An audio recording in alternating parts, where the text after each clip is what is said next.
Aisha Grant stepped into the first-class cabin of Flight 412 with the calm confidence of someone who'd paid handsomely for every inch of that luxurious space.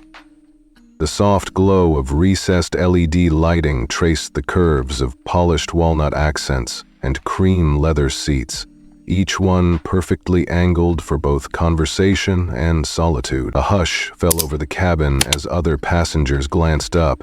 Many recognized her Aerostar Global badge, and then quickly averted their eyes, uncertain how to behave around a woman in her position.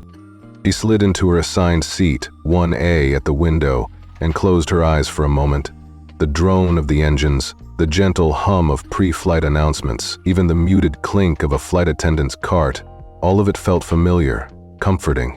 It was exactly the routine she needed before landing in Miami for the final board meeting to seal a $3,900,000,000 acquisition. She inhaled, basking in a rare moment of peace before the high-stakes day ahead.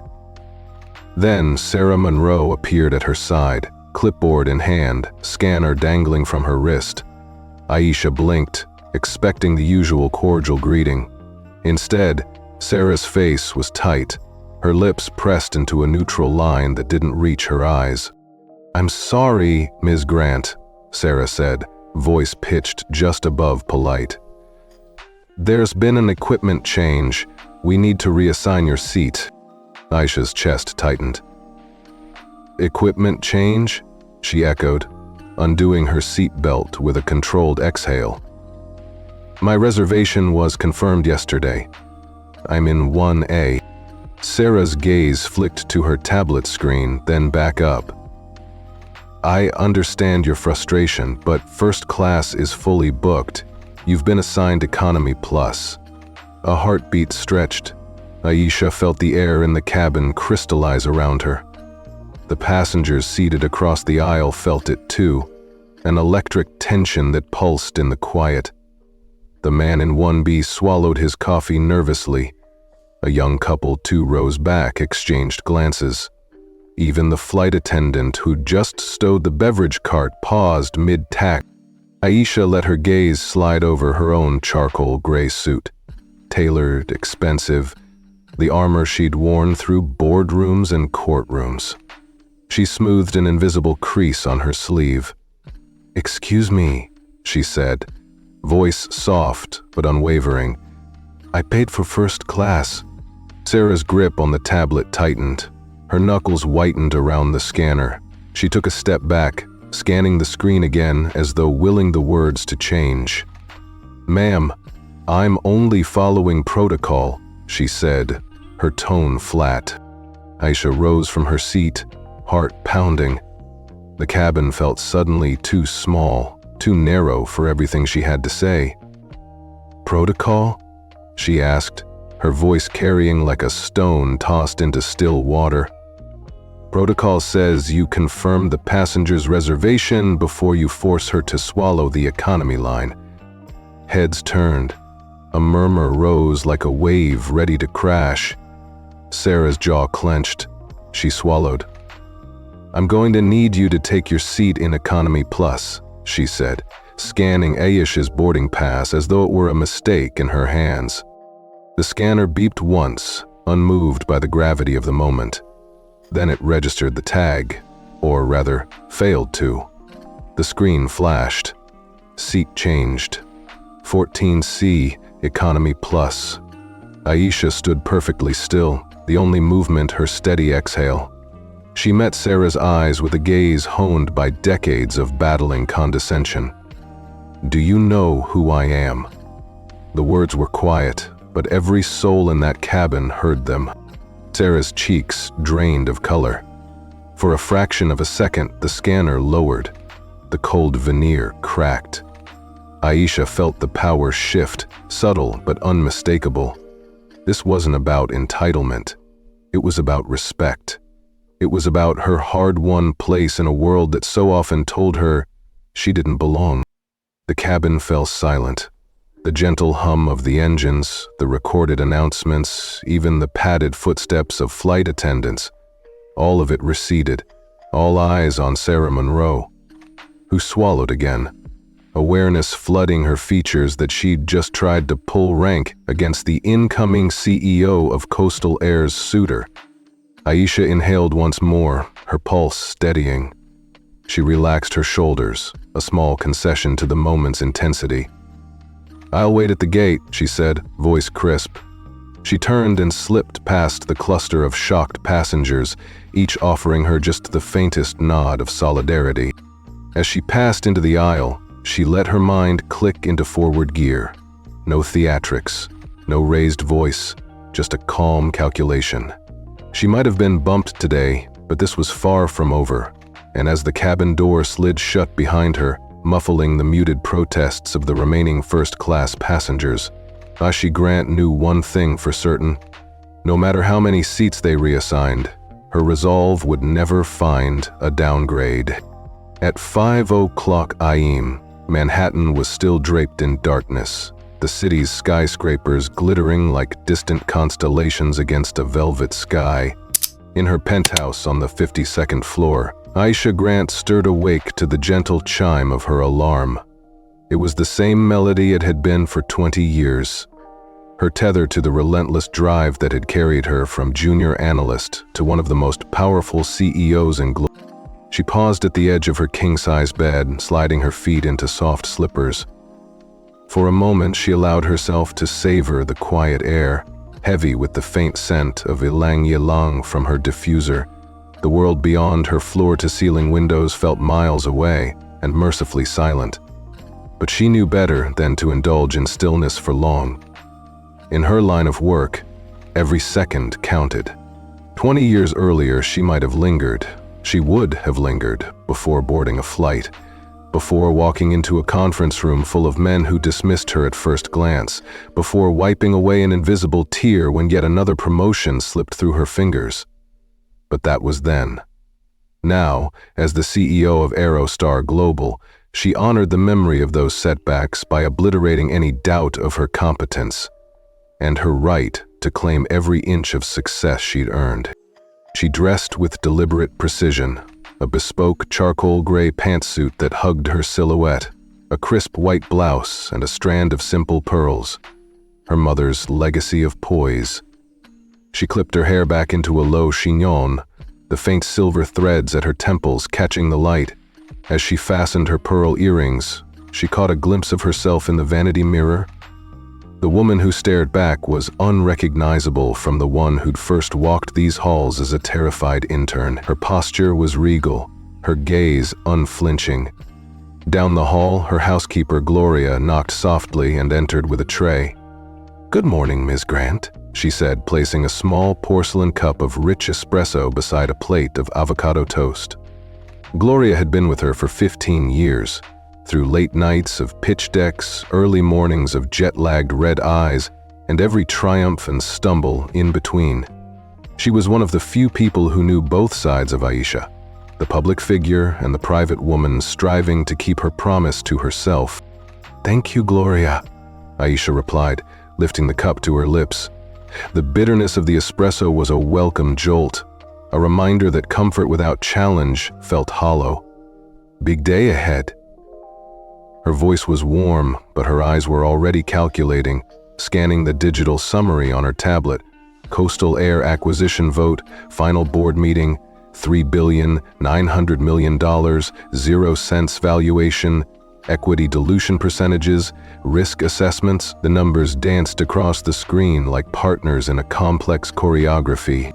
Gloria nodded knowingly. "You show them who's boss," she said gently, brushing a stray curl from her face. Aisha offered a small, genuine smile.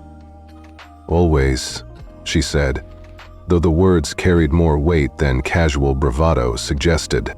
20 minutes later, she was on her Peloton bike, legs pumping to the steady beat of a curated playlist. The early morning ride wasn't about calories burned or leaderboard standings. It was meditation in motion, a way to steel her mind for the barrage of objections she'd face later. She pictured the conferring board members, the skeptical glances, the antiquated attitudes that still lingered in corporate America. She pedaled faster. After her workout, she retreated to her marble bathroom. Steam rose from the floor-to-ceiling shower as she lathered an invigorating salt scrub into her skin. In those minutes, she visualized the meeting room at Coastal Air's headquarters. Dark wood paneling, the air thick with expectation. She imagined the moment she'd present her revised integration plan, her vision of cultural transformation as vital as the financial merger itself. She let the water erase any last trace of doubt. Dressed now in a tailored wool coat and carrying her Mont Blanc pen, "The one your father gave you?" she'd whispered to herself. Aisha stood by the living room windows, looking out at the awakening city. The grid of avenues and side streets gleamed with headlights and taillights, moving rivers of gold and white. She thought of the journey here, the late nights at her first firm, where she'd been one of only 3 black women in a sea of colleagues. The whispered comments when she challenged a male senior partner. The sting of being told, "These things happen," when she'd complained about unequal treatment. That pain had a purpose now. It fueled every decision she made, every strategy she crafted. It reminded her that comfort, for her, was always earned. It reminded her that the board meeting in Miami was about more than a $3,900,000,000 0 cents acquisition. It was about setting a new standard of respect, accountability, and equity. At 6:30 a.m., her driver, Marcus, arrived. A former Navy officer with a quiet gravity, he pulled the sedan up to the entrance. Aisha tucked her pen into her leather portfolio alongside printed copies of her final presentation. She stepped into the elevator, pausing briefly as the doors closed to center herself. The ride down felt like a countdown to destiny.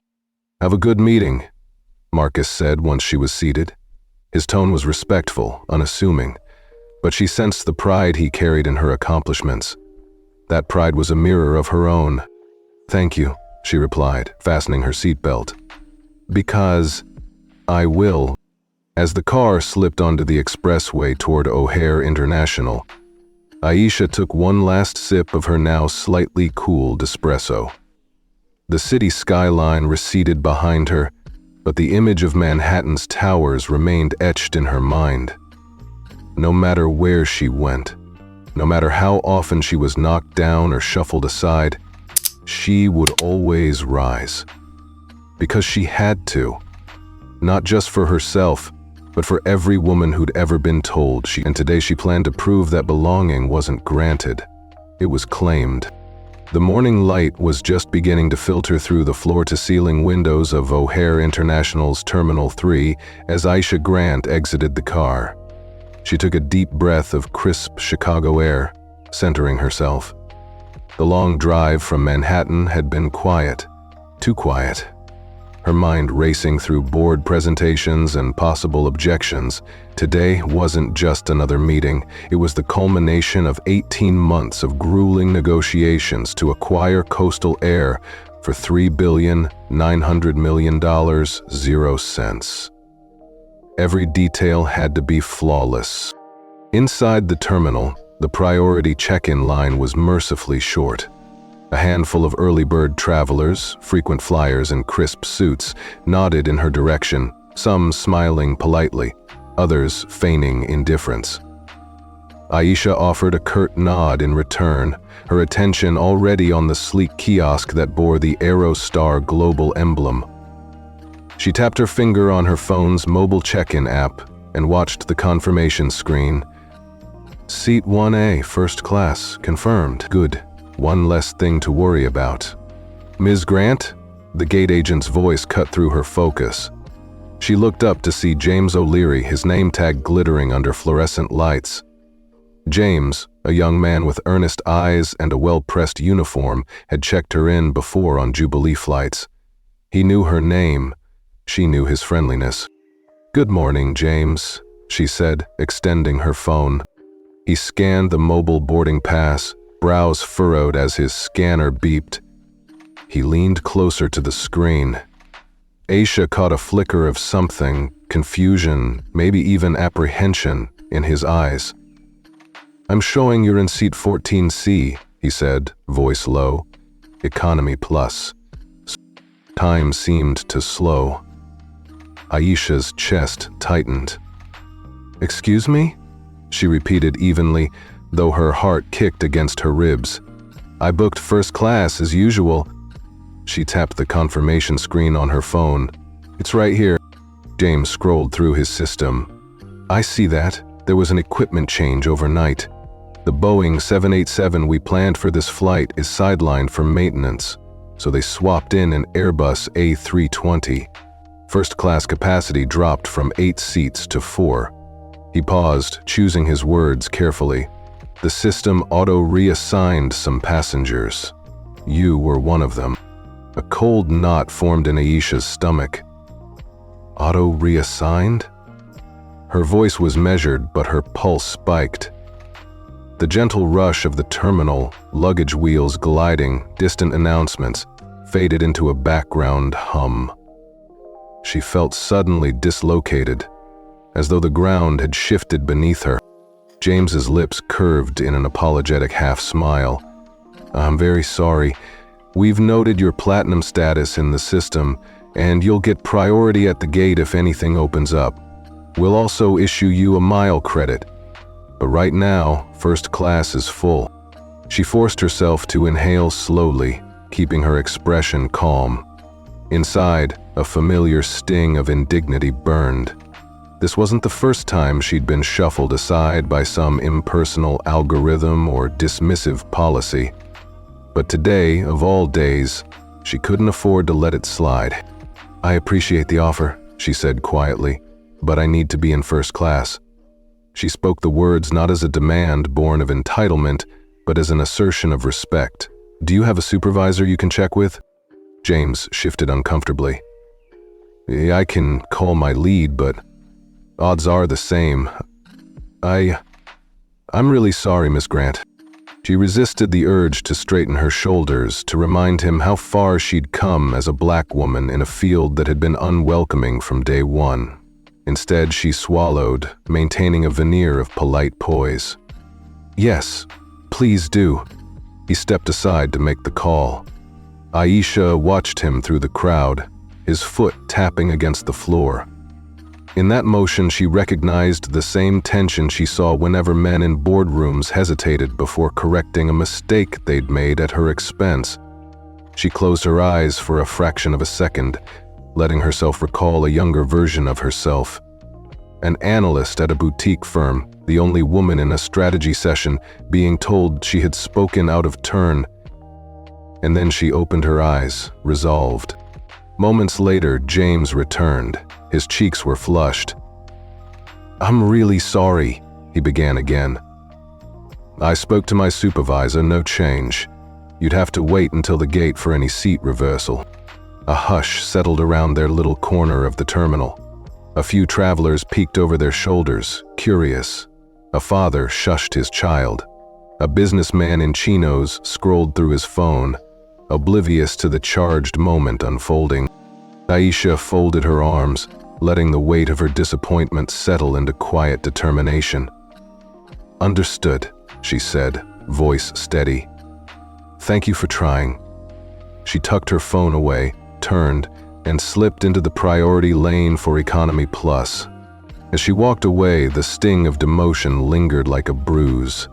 Every step felt heavier, the airport carpet moving beneath her in slow motion. Yet beneath that bruise was a spark, a flash of clarity. No algorithm, no maintenance check, no mundane policy would define her worth or diminish her authority. If the system thought it could sideline her with a single line of code, it had underestimated her resolve. She reached her new seat, 14 seat in an exit row, and settled in. The bulkhead afforded extra legroom, but she ignored the nicety. Instead, she pulled out her tablet and began drafting an email to Thomas Harrington, her chief legal officer. "We need to trace every change made to my reservation overnight. I want logs, timestamps, operator IDs, everything." As her fingers flew across the screen, the urgency in her chest shifted from raw frustration into focused strategy. Above the quiet chatter of her fellow economy passengers, Aisha's mind aligned with purpose. The board meeting still awaited $3,900,000,000, 0 cents on the line, infinite capital at stake. But this affront demanded her attention just as much. She would not let an impersonal system, or the humans who hid behind it, stand in her way. And so, in that bustling terminal, the real conflict ignited. It was no longer about a seat. It was about respect. It was about power. It was about making sure that no one, ever, would deny Aisha Grant her rightful place without consequence. The boarding call crackled over the PA and she slipped her tablet into her bag. The next phase of her plan was about to begin. Aisha sat straighter in seat 14C, her gaze fixed on the window as the cabin doors clicked shut. The gentle thrum of the engines built beneath her, a soft reassurance that soon they'd be airborne. She opened her tablet, fingers poised to send another urgent note to Thomas Harrington, when she felt a presence looming. Sarah Monroe appeared at the front of Economy Plus, cart rattling as she advanced. Her name tag caught the overhead light. Sarah Monroe. But her expression was anything but professional. She glanced down at her tablet, then back at Aisha, that same cold glint in her eyes. Aisha closed the tablet and met Sarah's stare. "May I help you?" she asked, voice even. Sarah's lips curled into a mocking half-smile. "Yes, Ms. Grant," she said, her tone drenched in faux regret. "I need to see your boarding pass again." With steady hands, Aisha retrieved the printed pass from her coat pocket. It bore the orange Economy Plus stripe, the seat number 14C bold against a sea of type. She offered it to Sarah, refusing to let her knuckles show the tremor she felt rising. Sarah snatched the pass as though it were an insult. Her grip was tight. The paper crinkled alarmingly in her fist. Without a word, she tore it in half, once, twice, shredding Aisha's proof of status into ragged strips. A collective gasp rippled through the cabin. Children paused mid-bite on granola bars. Business travelers exchanged uncomfortable glances. The aisle lights overhead seemed to flicker, as if unsettled by Sarah's vicious gesture. Aisha's breath caught. Her chest tightened, every muscle coiling under the weight of humiliation. She watched the fragments of paper flutter to the floor like wounded birds. Sarah took a step back, folded her arms, and let the silence settle. "Perhaps economy is more your speed," Sarah said, voice quiet but cruel. Then she raised her chin and glanced around, daring anyone to intervene. A hush fell over the cabin. The simmering noise of seatbelt buckles clicked off. Overhead bins locked into place. Even the flight attendants in the aisle beyond paused, uncertainty in their posture. Aisha felt the heat rise in her cheeks, and for a moment her vision blurred. She pressed her palms against the armrests, steadying herself. The memory of countless boardrooms flashed through her mind. Moments she'd been dismissed, talked over, sidelined because of her gender or her race. Each slight had built a fortress of resolve in her heart. Each injustice had been stored for days like this.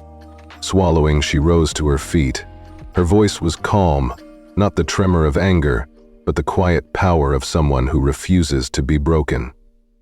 "You may have torn my pass," she said, eyes locked on Sarah's, "but you'll never tear my resolve."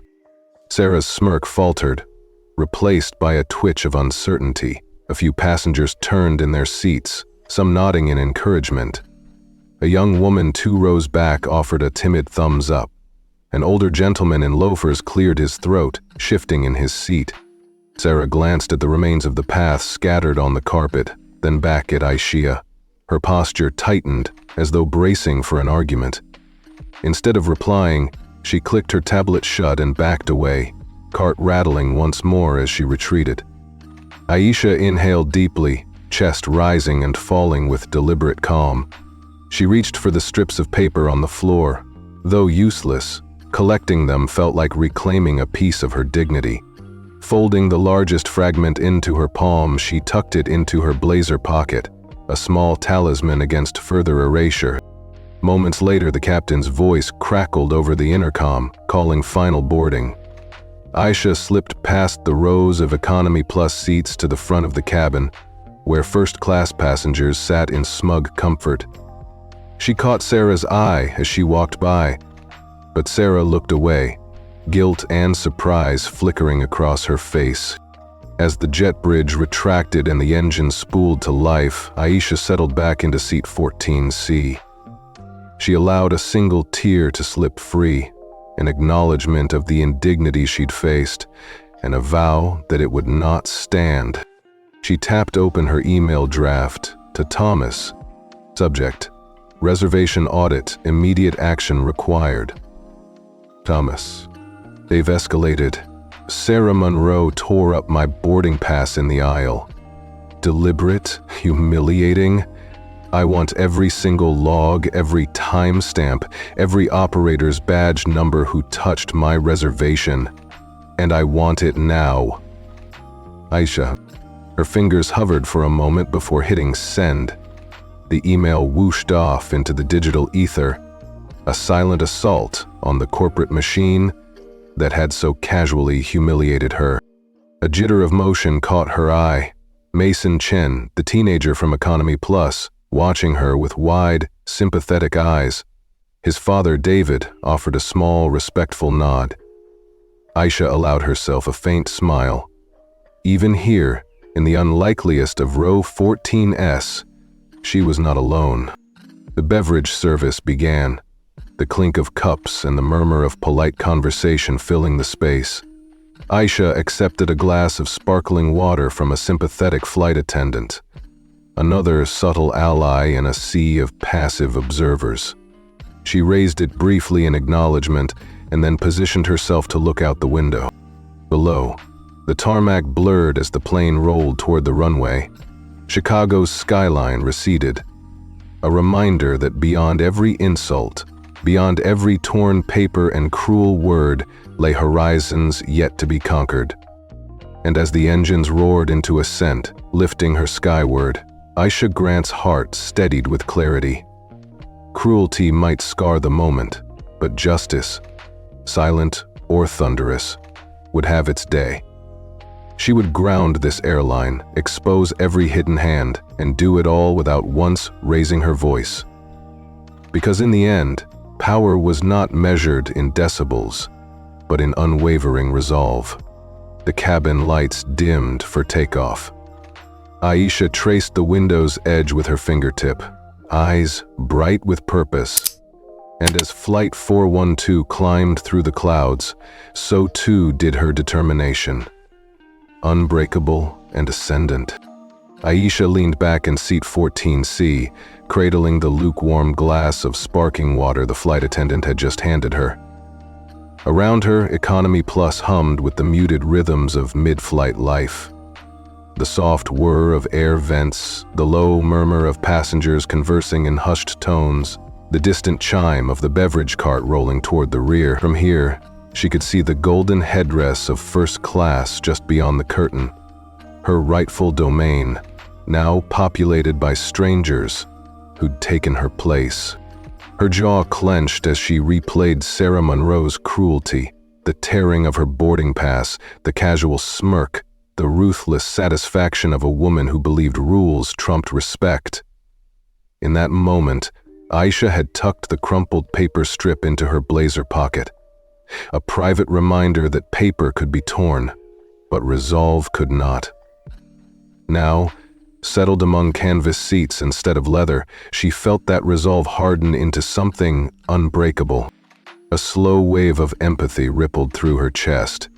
Decades of muted indignities, from whispered microaggressions in corporate hallways to outright dismissals in client conference rooms. Each one had chipped away at her confidence as a young analyst, but had also forged an unshakable core. She closed her eyes for a heartbeat, letting the memory of those slights coalesce into a quiet promise. This time, she would not be sidelined. She set her glass on the tray table and inhaled a steadying breath. As she exhaled, she eased herself out of her seat. Heads turned. A little girl clasped her mother's hand. A businessman with a travel-worn briefcase glanced up from his laptop. Even Sarah Monroe peered through the curtain from first class, eyes narrowing in anticipation. The cabin seemed to hold its collective breath. Aisha stepped into the aisle, heels clicking against the carpet with deliberate calm. She paused, letting her gaze sweep over the rows of Economy Plus, over sympathetically raised eyebrows, tentative nods of solidarity, and then landed on the curtained entrance to first class. She straightened her shoulders and raised her voice, just enough to carry over ambient noise without rancor or theatrics. "Excuse me," she began, her tone so even it felt surgical. "May I have everyone's attention for a moment?" At once, the cabin fell deadly silent. The whir of vents faded. The clink of cups stopped mid-flight.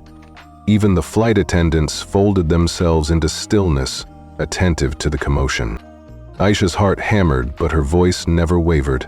"I'm Aisha Grant." She allowed that simple declaration to hang in the air. "You might recognize me as the CEO of Aerostar Global." A ripple ran through the rows.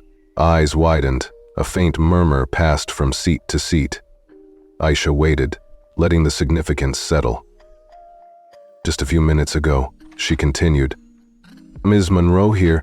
She glanced toward the first-class curtain where Sarah leaned like a sentinel. "Decided to tear up my boarding pass and then reassigned me to Economy Plus, citing an equipment change." Her words never rose, but each syllable carried unmistakable authority. "I've learned to accept being stripped of my dignity." She held up a single fragment of the torn pass between her fingers, as though presenting evidence. The cabin's hush deepened, dense and expectant. "Do you know who I am?" The question was quiet, almost conversational, but its impact was seismic. The phrase leapt off her tongue, not as entitlement, but as a stark reminder. Respect is earned, and status can be invoked without arrogance. The silence that followed was absolute. First class behind the curtain had grown uncomfortably still. Sarah Monroe's jaw dropped, her scanner dangling uselessly from her wrist. Even the captain's voice over the intercom paused mid-announcement, as if the whole plane inhaled in unison. Aisha lowered the pass fragment and tucked it back into her pocket. She allowed a brief, almost invisible nod to the cabin before closing her speech. "I'm not asking for special treatment," she said softly. "I'm asking for basic respect. If I've been wronged, I will address it, but not with anger, and certainly not with aggression. I will address it with action." She met Sarah's gaze through the curtain, letting that promise land. Then, as quietly as she'd risen, she returned to her seat. Each step was a statement of unwavering composure. The resumption of murmured conversations and gentle clinks of service cups felt almost intrusive after that charge of energy. Yet in the wake of her words, the atmosphere had shifted. Solidarity in the eyes of strangers, a newfound deference in the curt nods, the subtle retreat of power from those who had wielded it callously. Back in 14C, Aisha settled once more, aligning her posture with quiet dignity. She reopened her tablet and began a new email, this one more concise, more pointed. Subject: immediate review requested. Incident in flight. Gentlemen. Cabin announcement made at 10:15 a.m., reporting deliberate destruction of my boarding pass by flight crew followed by downgrading. Please compile all logs, video feed, and personnel records for review. Aisha. She tapped send, the familiar whoosh, a private triumph. Her pulse slowed, satisfaction spreading through her. Power moves need not be loud. They needed only to be decisive. A gentle hand at her elbow startled her. A flight attendant, another ally in pressed navy uniform, offered a fresh glass of water with the softest of smiles. No words, just understanding. Aisha accepted it with gratitude, recognizing another small victory in the war for respect. Beyond the curtain, Sarah's stance had shifted from smug triumph to uncertain hesitation. Aisha allowed herself the barest hint of a smile. The cabin lights dimmed for the in-flight service announcement, but in her heart, she felt a lasting glow. The first clear turning point in her silent campaign.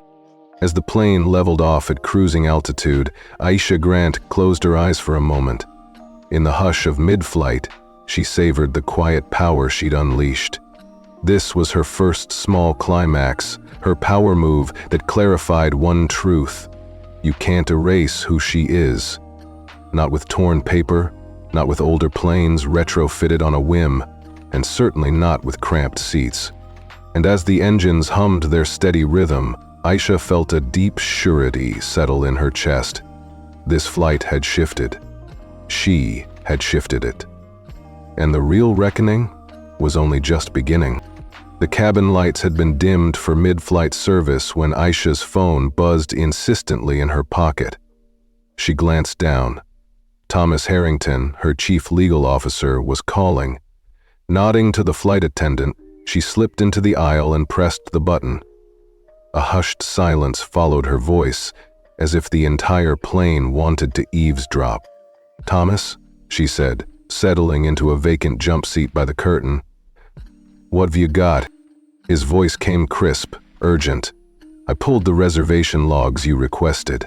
It wasn't an algorithm glitch." There was a pause. It was manual.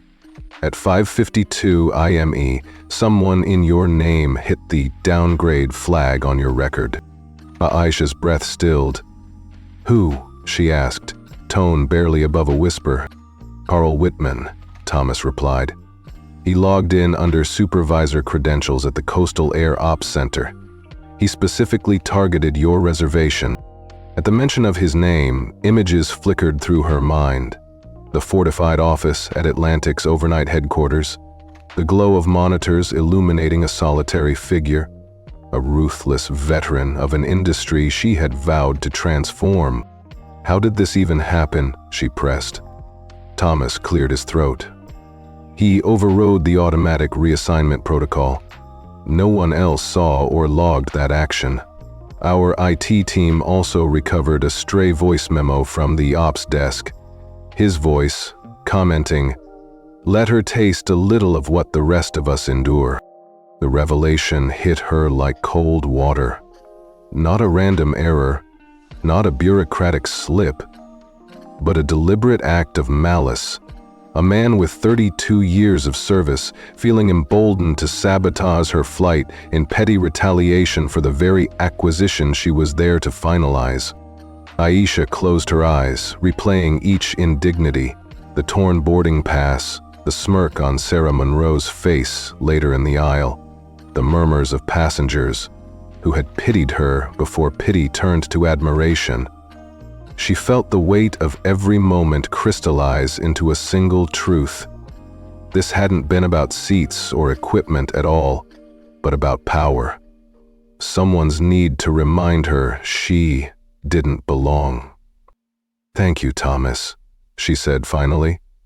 "Send me everything, the logs, the voice memo, his credentials. I want it all." "I'm on it," he replied. "And, Aisha, we might want to be ready for more than just procedural fallout. This could get messy." She tapped end, sliding back into 14C as the flight attendant returned with warm towels. The cabin was still hushed, as though anticipating what she might do next. She wrapped the towel around her hands, absorbing its heat. Meanwhile, hundreds of miles away, in the dimly lit Coastal Air Operations Center, Carl Wittmann sat back in his worn leather chair, satisfaction playing across his cragged features. He'd arrived on the overnight shift just before dawn, bleary-eyed after his usual heat lamp coffee. When the system flagged first-class passengers for downgrade, his finger had hovered above Elaine Richards's name, an emblem of the so-called corporate raiders coming to dismantle his airline. He had leaned forward, the screen's blue glow dancing in his eyes as he typed a single command. No alarms rang, no supervisor double-checked, just a quiet click that sent a ripple of humiliation across the continent. He'd pressed record on his phone, just for posterity, murmuring, "Let her taste a little of what the rest of us endure," and he'd sat back, chest swelling as he imagined the inconvenience he'd caused the incoming CEO. For Carl, it wasn't about fear or corporate espionage. It was personal, an affront to his years of loyalty, his conviction that this airline belonged to its long-serving employees, not to some faceless conglomerate. In his mind, Elaine Richards represented the end of an era, a high-powered outsider with no respect for the people who'd kept Coastal Air aloft for decades. Back on the plane, Aisha pressed her thumb against the screen, scrolling through the email notification from Thomas. He'd attached a spreadsheet of system logs, timestamps, user IDs, override codes. She opened the voice memo and listened to Carl's gravelly voice, self-satisfied. "She'll find herself in 14C before she even knows what hit her," he'd said, followed by a choked laugh. Aisha allowed a soft exhale. The power of that one man's cruelty was undeniable, but so was the opportunity it presented. This was no longer a personal slight. It was a window into Coastal Air's culture, one that tolerated sabotage, discrimination, and callous disrespect toward the very travelers who kept its engines running. She set her jaw. "Culture change," she whispered to herself. Those two words echoed through her mind, lined with possibility. She tapped another email to Thomas. Subject: Boardroom presentation, revised agenda. We have definitive proof of deliberate sabotage by a senior Atlantic employee. We need log extracts and Carl's memo integrated into today's presentation. I will demonstrate how this reflects a systemic failure of leadership. Aisha. She hit send. In the soft hum of the cabin, that single click resonated with a deeper resolve. She would not simply reclaim her seat, but reclaim the entire narrative of respect for this airline. As the plane arced toward its cruising altitude, the early morning light filtered through the oval windows, casting brief halos on the carpeted aisle. Aisha reached into her blazer pocket and touched the small scrap of torn boarding pass, her talisman of indignity transformed into ammunition. In that moment, her emotions crystallized. Indignation refined into strategy, hurt transmuted into authority, and a raw sense of injustice refined into the unbreakable promise of retribution. She would ground Coastal Air's complacency, expose every hidden act of sabotage, and demand more than compensation. She would demand accountability. The engine's steady roar seemed to underscore her vow. The silent reckoning had begun. And when Flight 412 finally touched down, it would mark not just a landing, but the beginning of a campaign that Coastal Air would never forget. Aisha sank back into seat 14C and let the cabin's low hum fold around her. The gentle vibration of the wings cutting through thin air was usually a lullaby, but today it felt like a challenge, an invitation to quiet her mounting doubt. She powered her laptop on and watched the screen wake up. The login prompt blinked patiently, reminding her of the deadlines she'd set for herself. But her fingers hovered above the keyboard, frozen. For a moment, she allowed herself to imagine a different path, accepting the promised mileage credit, nodding politely to the Economy Plus steward, and waiting for Miami. She could keep her dignity intact, present her $3,900,000,000 acquisition pitch exactly as planned, and chalk this up to one more annoyance in a career built on overcoming them. She knew how to play that game, the unflappable executive who never let personal slights seep into her agenda. But even as the thought crossed her mind, her chest tightened. The shredding of her boarding pass by Sarah Monroe, the sharp tear of paper, the flicker of cruelty in those eyes, replayed behind her lids, the deliberate downgrade orchestrated by Carl Wittmann, the final piece of evidence Thomas had unearthed, wasn't an inconvenience. It was an affront, a statement that her presence here didn't matter. A bead of sweat formed at her temple. She exhaled slowly, fingers brushing her temple as if to still her racing blood. If I stay silent, she thought, this will happen again, to me or someone else. And then it struck her, this wasn't merely about a seat. It wasn't even just about her. It was about setting a precedent, about sending a resounding message that respect isn't optional, that dignity isn't a privilege reserved for the comfortable few. Still, doubt gnawed.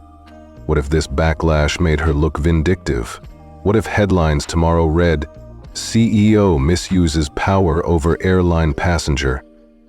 The thought flickered across her mind, dampening her resolve. Doubt was a luxury she could ill afford, yet there it was, whispering, "Are you overreacting? Shouldn't you pick your battles?" She closed her laptop without typing a word. The moment it powered down, she felt a sting of frustration, another piece of the puzzle left undone. Turning her head, she caught sight of Mason Chen peering at her from 2 rows back. His expression was open, curious, unguarded. She remembered how, earlier, he'd offered her a shy thumbs up after Sarah's outburst in first class. It was small, but genuine. A gesture of solidarity from someone who'd suffered rudeness without status. She managed a faint smile. If he sees courage in me, she thought, I owe it to him not to falter now. She pressed her fingertips to the torn fragment of boarding pass in her pocket, the paper's jagged edge a tactile reminder of the indignity she'd endured. A soft chime from her phone broke through the moment. It wasn't Thomas this time, but an alert from her assistant. Board meeting documents delivered to your secure drive. Final prep in 3 hours. The timing felt mocking. A countdown clock ticking toward an agenda that didn't yet include the culture audit she now knew was necessary. She sighed, head resting against the window. Outside, wisps of cloud peeled away under the sun. She envied that clarity, so effortless in nature. Her mind flicked to her father's Mont Blanc pen, tucked into her portfolio at home, an heirloom symbol of both tradition and expectation. She thought about the countless mornings she'd risen before dawn to honor her early promise, to never let anyone tell her she didn't belong. Today, that promise felt both weighty and urgent. Counting 3 breaths, she sat forward and reopened her laptop. This time, there was no hesitation. She drafted a single line at the top of her screen, her personal credo, distilled into a question, if not me, then who? Below it, she mapped out her next move, the sequence of calls that would ripple through Coastal Air's command chain. Each bullet point carried the weight of a decision. FAA notification, SEC whistleblower report, live feed of Carl Wittmann's admission at the boardroom. She paused halfway through, fingers trembling as the enormity of the plan settled around her. It was bold. It was risky. It might brand her as ruthless. But as her mind cleared, she recognized a deeper imperative. This was no longer about retribution, but about responsibility. To every employee, to every passenger, and to herself. A flight attendant emerged from the curtain with a gentle offer of tea. Aisha accepted without looking up. The hot cup nestled in her hands felt grounding. Sipping slowly, she let its warmth anchor her. Around her, the cabin's subdued lighting and the steady drone of engines felt less stifling now, more like a cocoon where transformation incubated. Mason's notebook caught her eye again. He was jotting something down, perhaps notes on aerodynamics or the world swirling beyond the clouds. She gave him a subtle nod. He smiled back, eyes bright with encouragement. Courage is contagious, she thought, and I'm not here just to survive. I'm here to transform. She closed her laptop gently, a quiet decision made. She wouldn't wait for permission. The next chapter of this flight would belong to her. She squared her shoulders, inhaled one final, steadying breath, and stood. The cabin's low murmur stilled as passengers sensed her intent. She stepped into the aisle, determination radiating from every measured step. No more hesitation. The crisis point had passed. From now on, every action would be driven by purpose, not reaction. And as the swivel door to the cockpit came into view, she knew the true test was about to begin. Aisha Grant was ready. The silent reckoning had sharpened into clarity, and as Flight 412 carved a path through the sky, she prepared to pilot a course toward justice that no one, not even the most entrenched of saboteurs, could divert. The cabin lights were dimmed for cruising, but Aisha couldn't relax. She felt a quiet tremor of anticipation under the gentle hum of Flight 412's engines.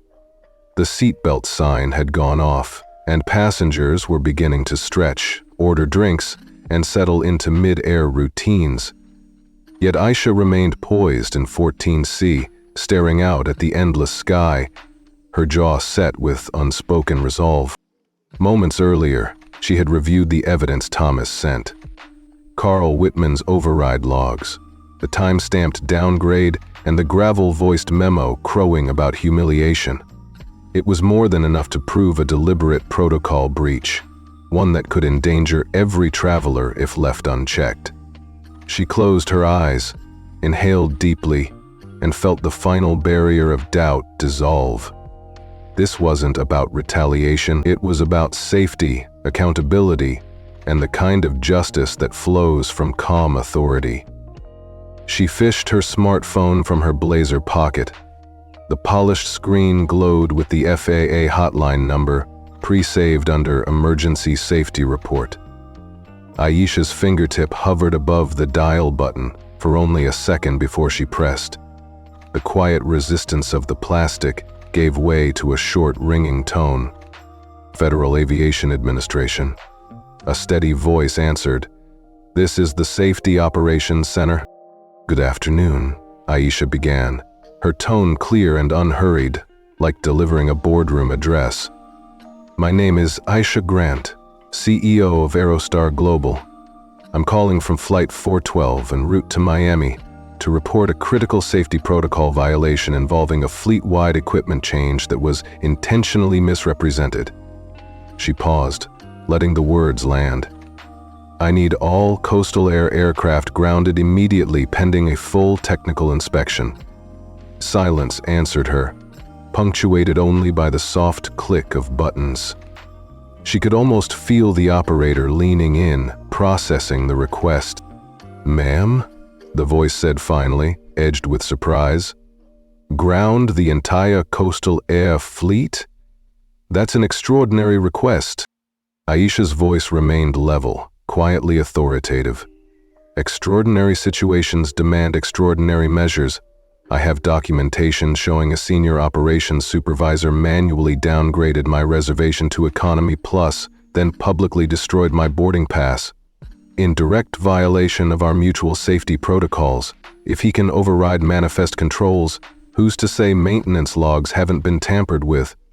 We have to assume risk until we verify integrity." A faint hum of typing came through the line. "I understand, please hold." She ended the call and stood, stepping deliberately into the aisle. Passengers turned to watch, curiosity and concern mingling in their eyes.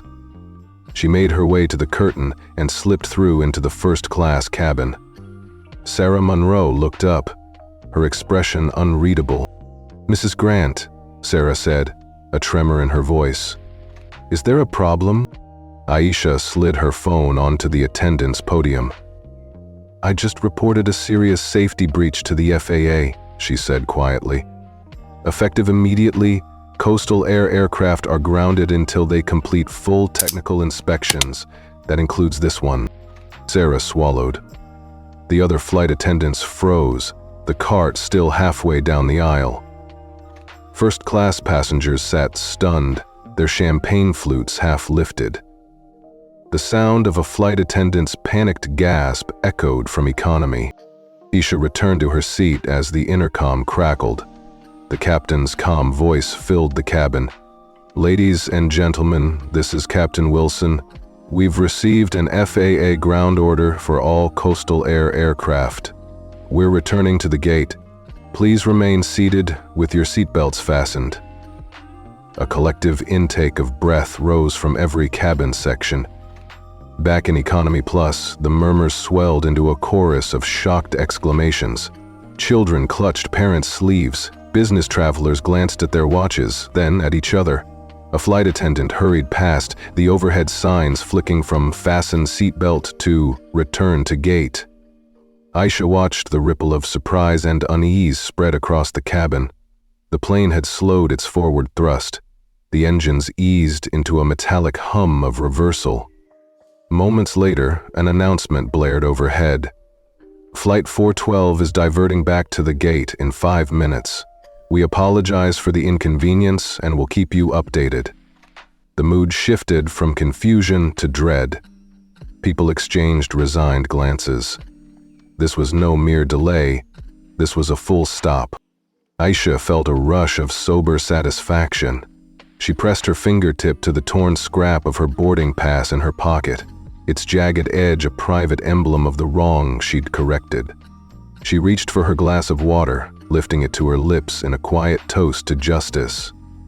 Around her, passengers watched her with new respect. Some smiled in solidarity.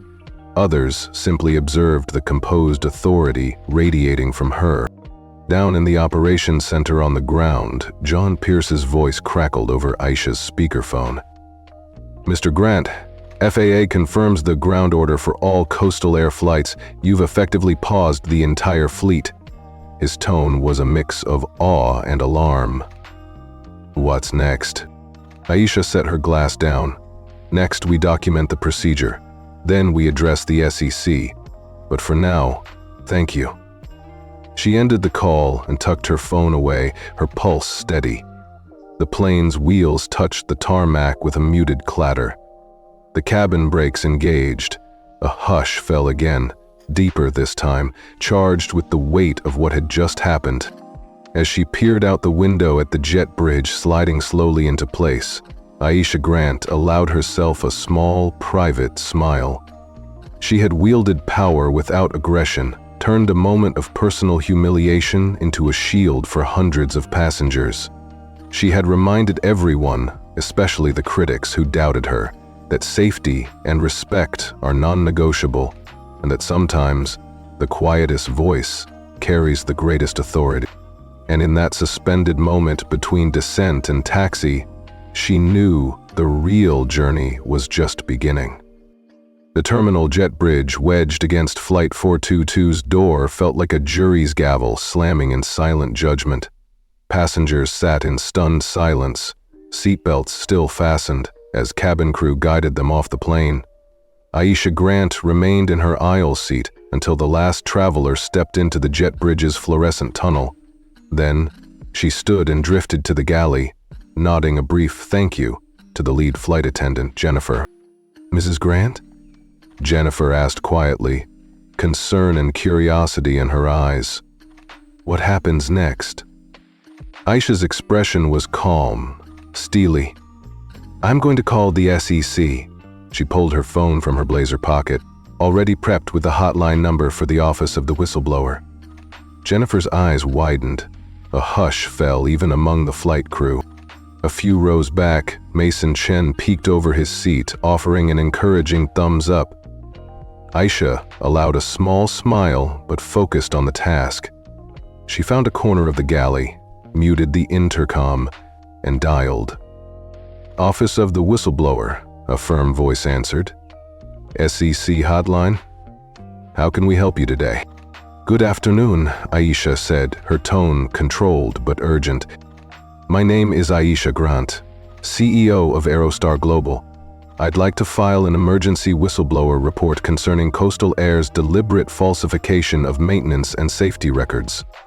She paused, listening as the SEC operator tapped keys. "Yes, I have evidence of manual overrides in the manifest controls, and a voice recording from their operations supervisor admitting intent to teach me a lesson. This goes beyond customer service. It implicates systemic risk to air safety." The operator's voice was professional but brisk. "We'll need the documentation you referenced. Please provide logs, correspondence, and any recordings. Our team will open a docket immediately." Aisha exhaled, steadying her racing heart. "I'm forwarding a secure link to the files now. Please confirm once received." She hung up and tapped her screen. An encrypted message sent to the SEC's secure portal, bundling logs, Carl Wittmann's voice memo, and internal Coastal Air emails ordering staff silence. In the cabin, fellow passengers watched her with a mixture of awe and bewilderment. A hush fell, broken only by the distant shuffle of deplaning feet. Jennifer returned, her expression a mix of respect and concern. "Is everything all right, Ms. Grant?" Aisha folded her phone away. "Everything's under control." She swept a reassuring glance over the cabin. "Thank you, Jennifer. You handled this beautifully." Moments later, the jet bridge retracted, and Aisha stepped off the plane, flanked by a small entourage from Aerostar's legal and communications teams.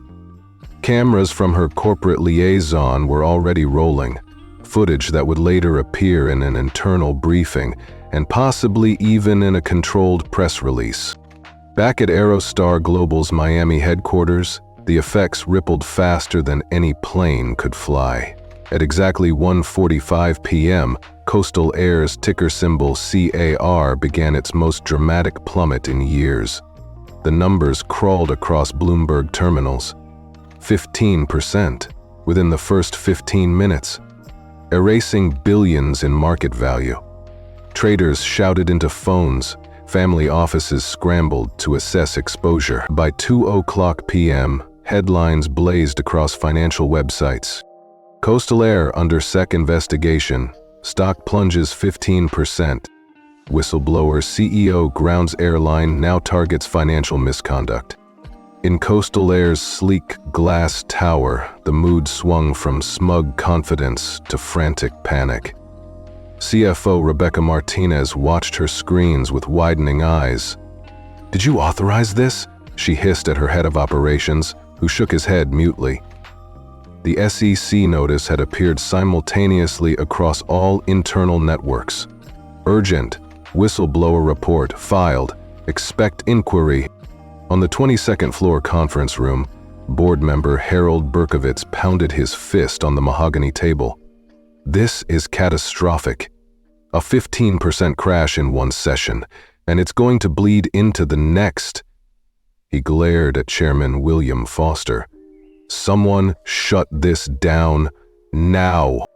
Foster pinched the bridge of his nose, his expression tight. "Our IT team says the report came directly from Ms. Grant's phone. She sent it from 40,000 feet. This isn't an internal leak we can contain. We have an SEC docket." He turned to the General Counsel, Patricia Ackerfer. "Draft our response letter. We need full cooperation.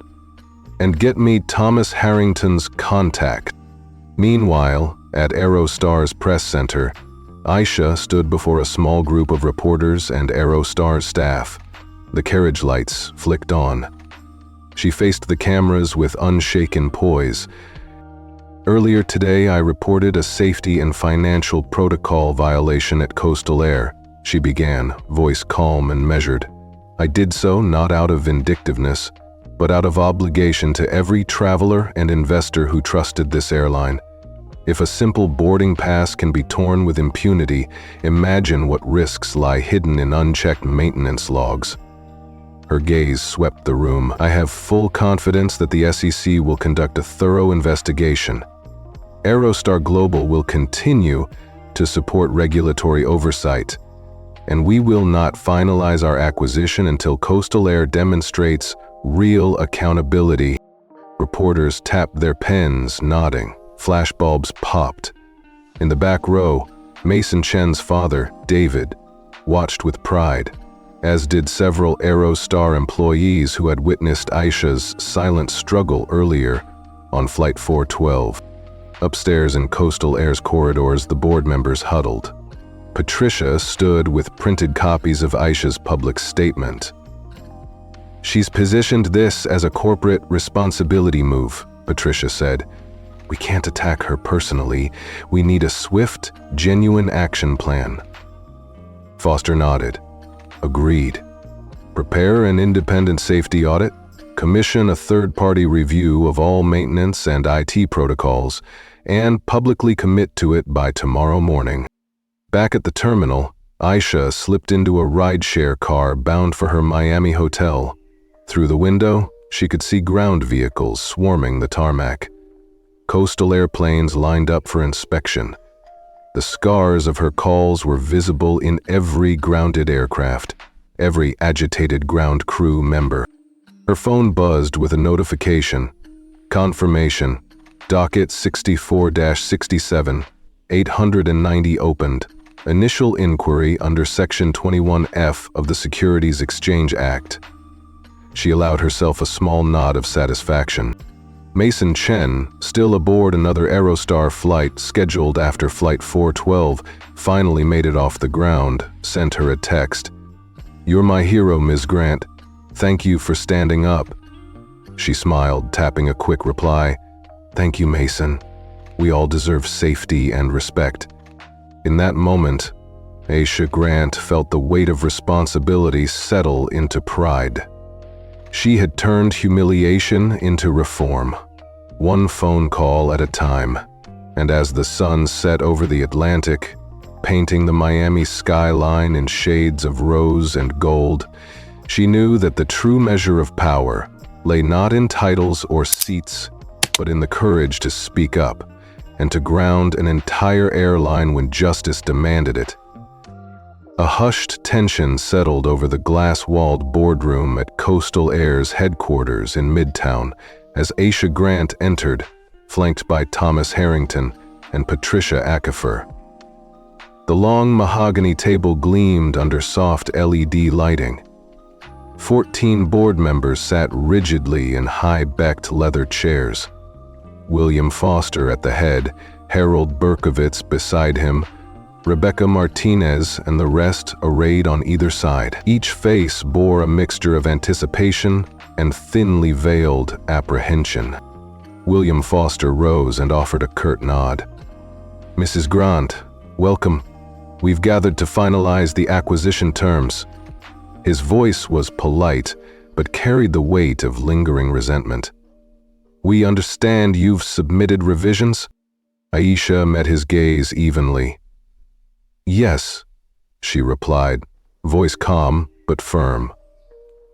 "But before we discuss terms, there's an urgent matter that demands your immediate attention."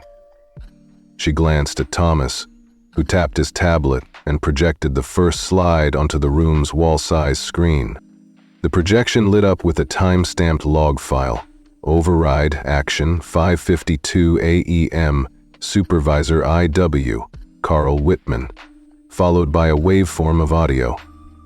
Thomas clicked play. Carl's gravelly voice echoed, "Let her taste what the rest of us endure." A collective gasp rippled around the table. Rebecca Martinez's eyes widened so sharply her half-mile vanished. Harold Berkowitz's hand knocked against a water glass, rattling ice cubes. Foster's jaw tightened. He looked as though he'd swallowed a lemon. Aisha stepped forward. Carl Wittmann, a 32-year veteran of Coastal Air's overnight operations, manually overrode the manifest controls to downgrade my ticket. He then deliberately destroyed my boarding pass in flight, humiliated me, and put safety at risk by abusing protocol. She let the words hang, letting each board member absorb the gravity. She tapped her remote, and the next slide displayed a table of maintenance logs flagged for review. Unlogged engine checks, unexplained data entries, backdated records. If he could falsify passenger manifests, what's to stop him, or others, from tampering with safety records? This is not an isolated customer service blunder. It's a symptom of a systemic leadership failure. A murmur rose. Berkovitz cleared his throat, eyes flicking to Foster. Ms. Grant, this is serious, but does it justify altering the acquisition agreement? We condemn Mr. Wittmann's conduct. He's been suspended, effective immediately. Aisha's voice remained steady. Suspension is a start, but I need assurances that Coastal Air's leadership will root out this culture of impunity. That's why I submitted revised terms. An immediate culture audit by a third party, a restructured leadership team with your top executives reporting to a joint oversight committee, and stringent compliance protocols with quarterly reviews. Foster's lips thinned. These demands are extreme. They change the deal significantly. Aisha met his gaze squarely. They reflect the reality I witness, a casual disregard for respect and safety. If Coastal Air hopes to survive, or to even maintain its existing fleet, its leadership must hold itself accountable. Anything less, and this will happen again, perhaps with far graver consequences. Silence stretched. The board members exchanged uneasy glances. Thomas advanced to the final slide, a summary of media coverage. Headlines flashed across the screen. CEO grounds Airline, aviation safety in question. Opens probe into Coastal Air records. Share price plunges 15% amid scandal. Foster's phone buzzed on the table. He glanced at it, color draining from his face. He looked back at Aisha, measuring her for the first time not as an adversary, but as the arbiter of his company's fate. Rebecca Martinez cleared her throat softly. William, regardless of our pride, without Horizon's acquisition, we face bankruptcy within 6 months. The market won't forgive this. She turned to Aisha. Your revised terms, while stringent, might be our only path to stability. A low murmur of agreement rippled around the table. Berkovitz leaned forward. We'll accept your terms, with one amendment, a 60-day transition for leadership changes rather than 30. His tone held reluctant respect. Aisha nodded. That is acceptable. She clicked her remote one last time, and the slide changed to show the final acquisition outline with her conditions embedded. Is there anything else? Foster exhaled, the tension easing from his shoulders like a released spring. He gathered the marked-up documents. Let's proceed with signatures.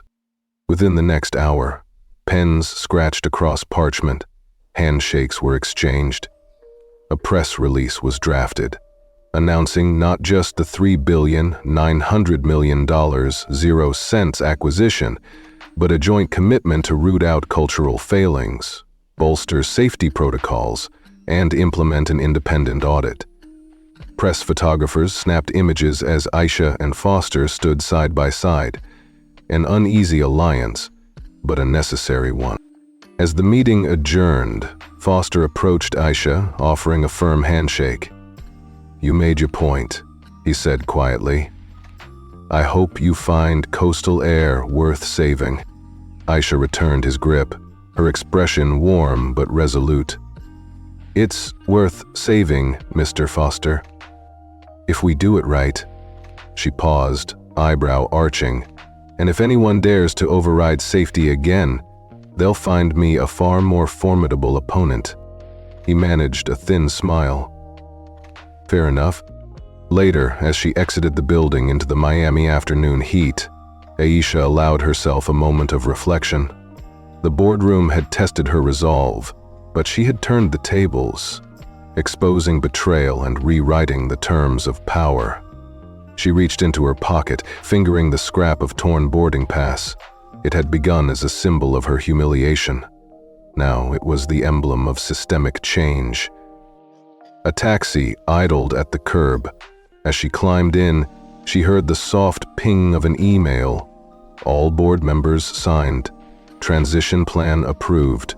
Third-party audit engaged. She leaned back, watching Miami traffic swirl by.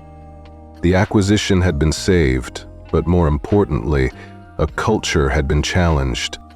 And as the late afternoon sun glinted off the taxi's hood, Aisha Grant felt something shift inside her. A validation not just of her position, but of her purpose. In a world of torn paper and silent slights, she had proven that respect, once demanded, could never be undone. The morning sun slanted through the blinds of Coastal Air's executive offices, casting long bands of light across the polished floors. In the lobby, a bank of digital screens displayed two headlines side by side. Board implements culture audit. Leadership shapeshift underway. Carl Wittmann, former ops supervisor, faces termination. Aisha Grant watched from the Aerostar liaison suite, the corner office overlooking Biscayne Bay. Her pulse was steady, her posture relaxed. But inside, she felt a quiet surge of vindication. What began as a personal affront had rippled outward, forcing real change in a century-old airline. Down the hall, Patricia Acifer read aloud the final details to the assembled board members. Carl Wittmann, terminated effective immediately, pending a formal investigation into policy violations. CFO Rebecca Martinez placed on temporary leave while the third-party audit examines financial controls. Safety Review Committee, established with joint Aerostar and Coastal Air leadership, chaired by an external aviation expert. Mandatory culture and bias training, rolled out company-wide next week, with 100% participation required for all staff. Quarterly compliance audits to be conducted by an independent firm for the next 2 years. A hush fell as each bullet was absorbed. William Foster, Coastal Air's acting CEO, cleared his throat. "These measures are more rigorous than we ever anticipated," he admitted, "but necessary. Thank you, Ms. Grant, for forcing our hand." Aisha inclined her head. "Thank you for acting decisively. Culture isn't changed by apologies alone. It requires accountability at the top." Her calm delivery underscored the gravity. This was about more than a seat. It was about the respect and safety of every traveler and employee. In a smaller conference room, Carl Wittmann gathered his belongings. His face, once flushed with self-satisfaction, was now pale. He'd believed his small act of rebellion would go unnoticed. Instead, it had provoked an industry-wide firestorm. He paused at the door, glancing back at the boardroom plaque. Coastal Air, founded 1928. For him, it marked not only the end of a career, but a personal reckoning with decades of unchallenged privilege. Taylor's words, across town, the SEC issued a brief statement.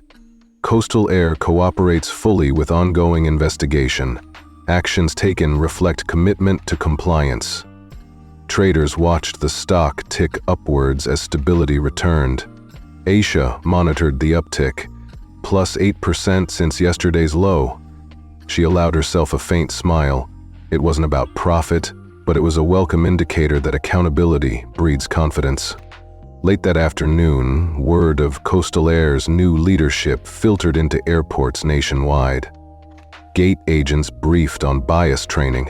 Maintenance crews received fresh mandates. Even first-class lounges displayed notices encouraging feedback on service and inclusion. The airline's once stale atmosphere felt charged with possibility. Back on her Miami hotel balcony, Aisha gazed at the shimmering bay. A glass of sparkling water sat untouched at her side. She reflected on the journey. A torn boarding pass, a single phone call, and now a corporate transformation that would ripple for years. The responsibility had weighed on her. She could have moved on after the boardroom victory, but she understood that true justice demands follow-through. Her phone buzzed with a message from Mason Chen. "I read about the audit. Proud of you, Ms. Grant." She typed back, "Thank you, Mason. This is just the beginning." As dusk fell, the Miami skyline lit up, an ever-turning world where power and purpose collide. Aisha closed her eyes, savoring the moment of hard-won change. For her, and for every passenger who expected more than a seat, who expected respect, this was a reckoning fulfilled. And because she stood firm, Coastal Air's future would no longer tolerate anything less. 3 months had passed since Flight 4212's unexpected return to the gate. Today, Aisha Grant stood on the stage of Coastal Air's newly christened Aerostar Coastal Airways headquarters, bathed in the glow of a giant screen behind her. The auditorium was packed. Long-time employees with calloused hands, senior leaders in crisp suits, and in the front row sat Rebecca Martinez, newly promoted to president of the airline division. Beside her, David and Mason Chin, those unlikely allies from Economy Plus, beamed with quiet pride. Aisha paused, letting the applause settle into a respectful hush. She looked out at the sea of faces. Flight attendants who'd once torn boarding passes in frustration, mechanics who'd long felt unvalued, gate agents nervous about change. Today, they weren't mere observers. They were participants in something bigger than themselves. 3 months ago, Aisha began, voice steady and warm, we faced a moment of reckoning. A single decision threatened not only a CEO's dignity, but the very safety and culture of this airline. But adversity can be a catalyst for transformation. Behind her, the screen shifted to slides of data. Customer satisfaction up 12%, employee courtesy scores up 22%, flight delays down 15%. Every bar graph and testimonial underscored the progress born from accountability. A rebranding isn't just about a new name or logo, she continued. It's about honoring a heritage that began in 1928 while committing to a future defined by equity, excellence, and accountability. She gestured to the logo, combining Aerostar's soaring wing motif with Coastal Air's classic lighthouse symbol, and a ripple of approval passed through the room. Mason leaned toward his father and whispered, "She's so calm up there." David smiled. "That's true leadership," he replied. Aisha shared a small smile. "We asked for honest feedback and got it. We implemented inclusive leadership training, empowered frontline staff to report concerns, and established quarterly culture audits with an independent firm." She nodded to Rebecca Martinez. "Thank you, Rebecca, for leading that effort." Rebecca stood and received a round of applause, her eyes misting slightly. Aisha continued, "Today my car is waiting to take me back to Manhattan, but my heart remains here, with all of you who chose to rebuild rather than resist. You proved that respect isn't just a courtesy, it's the foundation of safety and success." She clicked a remote, and the lights brightened as a curtain behind her dropped away to reveal a full-scale mock-up of the new first-class cabin. Cream leather seats with built-in screens, widened aisles, and a subtle olive and gold palette echoing the new brand. Gasps of wonder rose from the crowd. "Welcome aboard," Aisha said softly, stepping off the stage to walk among her colleagues. She felt hands on her shoulder, nods of admiration, even tears from those who'd endured decades of stifled voices. She stopped by a group of flight attendants. Some remembered her from that fateful morning. One reached out hesitantly. "Thank you for giving us a voice," she said. Aisha's throat tightened. "Thank you for speaking up," she replied. "Change is a two-way street." As she returned to the front, the audience rose to give her a standing ovation. The applause echoed not for a triumphant takeover, but for a shared journey toward a better, more inclusive airline. Later, as Aisha exited the building under a golden Miami sunset, she paused to look back at the glowing sign above the entrance. Aerostar Coastal Airways. It symbolized more than a merger. It represented the promise that respect and accountability would guide every flight, every employee, every passenger from this moment forward.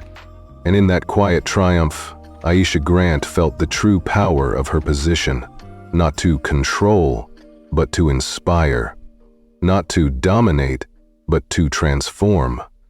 That was the legacy she would leave, one story, one flight, and one horizon at a time.